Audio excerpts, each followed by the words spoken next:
नमस्कार दोस्तों, YouTube के मेरे चैनल यूपी बोर्ड पढ़ाई में आपका स्वागत है। अभी तक आपने मेरे चैनल को सब्सक्राइब नहीं किया है तो प्लीज़ सब्सक्राइब कर लें तथा बेल आइकन को दबाना ना भूलें। अगर यह वीडियो अच्छी लगे तो लाइक ज़रूर करें तथा जितना से जितना हो सके अपने दोस्तों में शेयर करें। तो हम पढ़ रहे थे फिजिक्स चैप्टर 2, फिजिक्स क्लास 11 का फिजिक्स चैप्टर 2 मात्रा एवं मापन।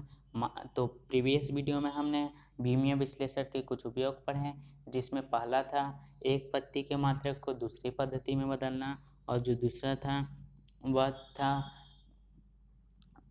समीकरण के बीमीय सत्यता की जांच करना। तो हम अगला जो उपयोग है वो हम पढ़ने जा रहे हैं। तो तीसरा है भौतिक राशियों में संबंध स्थापित करना, मतलब कि हम सूत्र का निर्माण कर सकते हैं। तो जो तीसरा उपयोग है वह है किसी भी सूत्र का निर्माण करना। तो चलिए स्टार्ट करते हैं। तो जो तीसरा उपयोग है वह भौतिक राशियों में संबंध स्थापित करना। तो बहुत से वीडियो में या तो बहुत लोग आपको बस यह बता देते हैं कि जो कोई भी भौतिक राशि क्यू होता है वह मान लीजिए एक्स वाई जेड पर निर्भर करता है।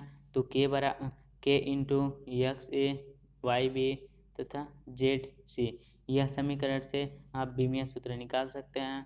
बीमीय सूत्र निकाल सकते हैं जहाँ के नियतांक है तथा इसके माध्यम से आपको बताने लगते हैं। लेकिन मैं इस वीडियो में आपका पूरा कॉन्सेप्ट क्लियर कर देने वाला हूँ कि वह जो सूत्र है वह कैसे आया। तो चलिए देखते हैं।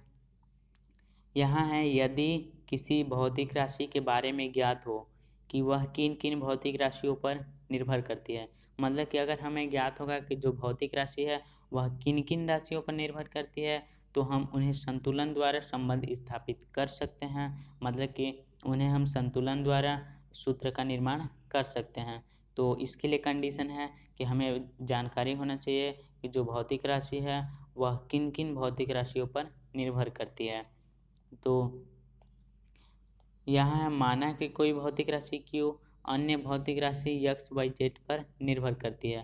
मतलब कि जो एक भौतिक राशि क्यू है वह एक्स वाई तथा जेड पे निर्भर करती है। तो हमारा हो जाएगा क्यू बराबर एफ एक्स वाई जेड। यहाँ मतलब एफ मतलब यह है कि यह एक्स वाई जेड पर निर्भर करती है। तो क्यू बराबर एफ एक्स वाई जेड हो जाएगा। अब हम मानते हैं कि जो यक्स है, यक्स के हाथ में जो ए है वह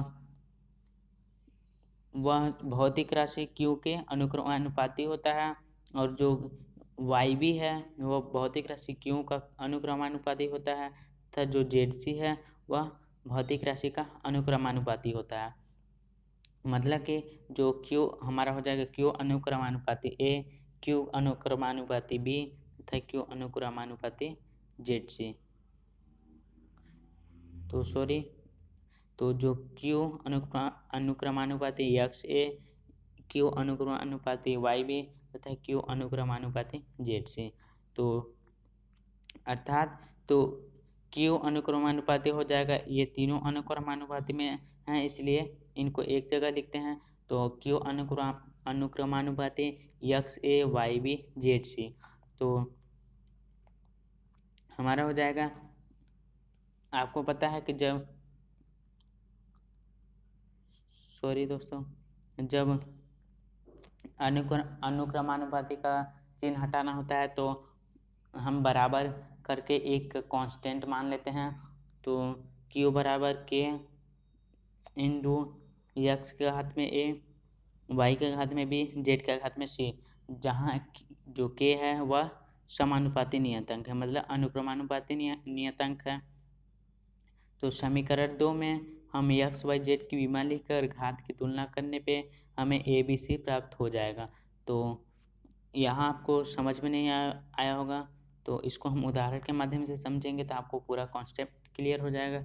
तो यहाँ जो कह रहा है कि एक्स वाई की विमा लिखकर घात की तुलना करने पे हमें ए बी सी प्राप्त हो जाएगा। मतलब कि जो हम क्यू का विमा लिखेंगे तथा एक्स वाई जेड की विमा लिखेंगे तो हमें जो जब घात की तुलना करेंगे तो हमको ए बी सी प्राप्त होगा। तो इसका चलिए उदाहरण देखते हैं। तो उदाहरण देखकर आपको पूरा कॉन्सेप्ट क्लियर हो जाने वाला है।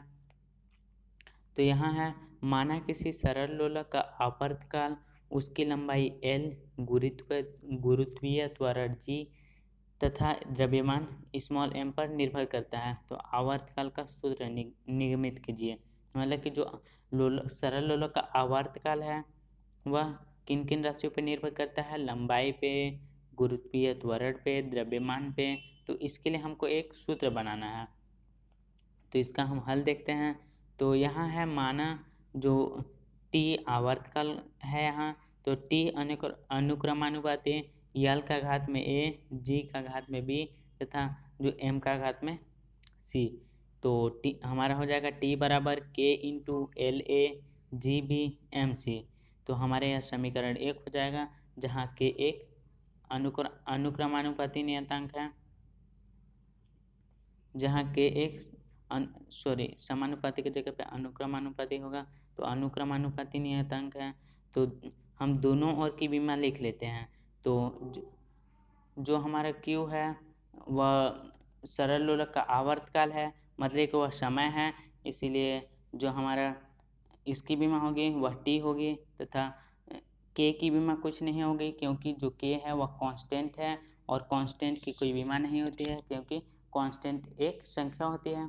तो हमारा हो जाएगा लंबाई की विमा L का घात में A तथा जो हमारा त्वरण है उसकी विमा हो जाएगा LT-2 का घात में B तथा जो हमारा मॉस है मतलब कि द्रव्यमान है उसका विमा हो जाएगा MC। तो हमारा हो गया T बराबर LB T-B MC। तो हमारा हो जाएगा, तो जब हम इसको विमीय सूत्र में लिखते हैं तो M0 L0 T1 बराबर L, यहाँ L A है L B है, तो हमारा हो जाएगा L A plus B T-2B M C।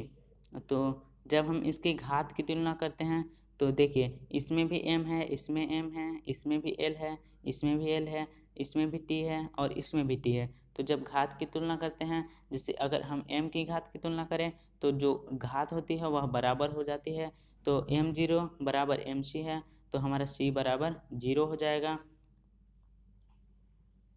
और फिर T1 बराबर है हमारा T-2B, तो हमारा B बराबर -1/2 हो जाएगा तथा हमारा जो यहाँ L है, जब इसका घात की तुलना करते हैं तो हमारा A प्लस B बराबर 0 हो जाएगा। तो हम इस यहाँ से B का मान यहाँ रख देंगे, तो हमारा हो जाएगा A प्लस कोष्टक में -AB। तो जब कोष्टक खोलेंगे तो हमारा हो जाएगा A-1/2 बराबर 0। तो A बराबर 1/2 हो गया। तो जो ABC का मान है वह समीकरण में 1 में रख देंगे। तो समीकरण 1 हमारा था T बराबर K LA GB MC।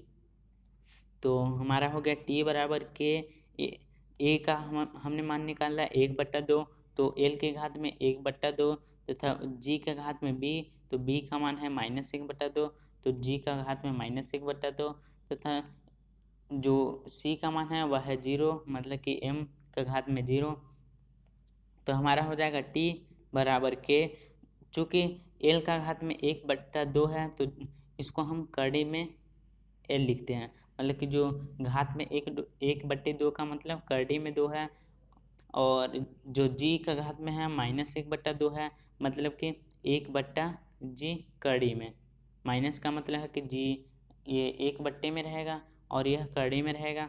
तो और जो M0 का मान है उसका हमारा 1 हो जाएगा, और एक से जब गुणा किसी चीज़ का करते हैं तो वही चीज़ आता है, इसलिए हम इसको छोड़ देते हैं। तो हमारा जो सूत्र निकल के आया वह T बराबर K कड़ी में L/G। तो आई होप यह उदाहरण आपको समझ में आया होगा। इसमें जो सरल लोलक था वह लंबाई, गुरुत्वीय त्वरण तथा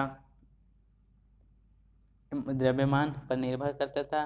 तो हम अनुक्रमानुपाती सूत्र से संतुलन करके ABC का मान निकाले।